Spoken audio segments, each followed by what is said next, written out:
Betul, saya cakap mau beli satu kotak pun tak boleh. Tak boleh. Saya tanya 3 kali, 4 kali tau.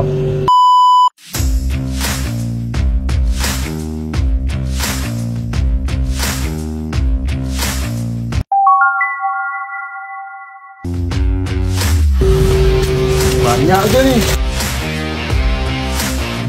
Tadi ada satu kerja duduk sini, saya tanya dia cakap ini minyak tak jual tau. Dia cakap supply restoran. Lepas tu itu orang pun sudah hilang. Mana pergi? Orang ambil statement dia. Minta maaf bos. Tak jual, dia kata supply. Saya tanya 3 kali, 4 kali tau. Yang minta maaf. Tak jual. Betul ke? Ya betul. Salah minta maaf bos. Ah, tiada maaf bagimu. Betul, saya cakap mau beli satu kotak pun tak boleh. Tak boleh. Dia tengok tak you punya lesen berapa? Saya dia jual dekat you lebih. Patutnya dia tengok you punya lesen 500, dia boleh jual 500.